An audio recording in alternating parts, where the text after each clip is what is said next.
السلام علیکم dear students, امید کرتا ہوں کہ آپ سب خیریت سے ہوں گے۔ تو لو جی، آ گیا فزکس کا پیپر جس کا بے صبری سے انتظار تھا۔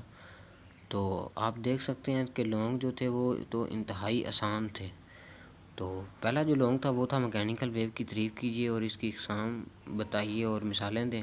ایک مثال دینی تھی اور اس کی جو مکینیکل کی ویو تھی وہ لکھنی تھی، اس کی اقسام کتنی ہے اور اس کی ڈیفینیشن لکھنی تھی۔ تو کافی آسان تھا۔ اس کے آگے دوسرا جو تھا ایک اس کا نومیریکل تھا۔ تو نومیریکل میں نے ابھی کنفرم نہیں کیا کس چیپٹر سے آیا تھا۔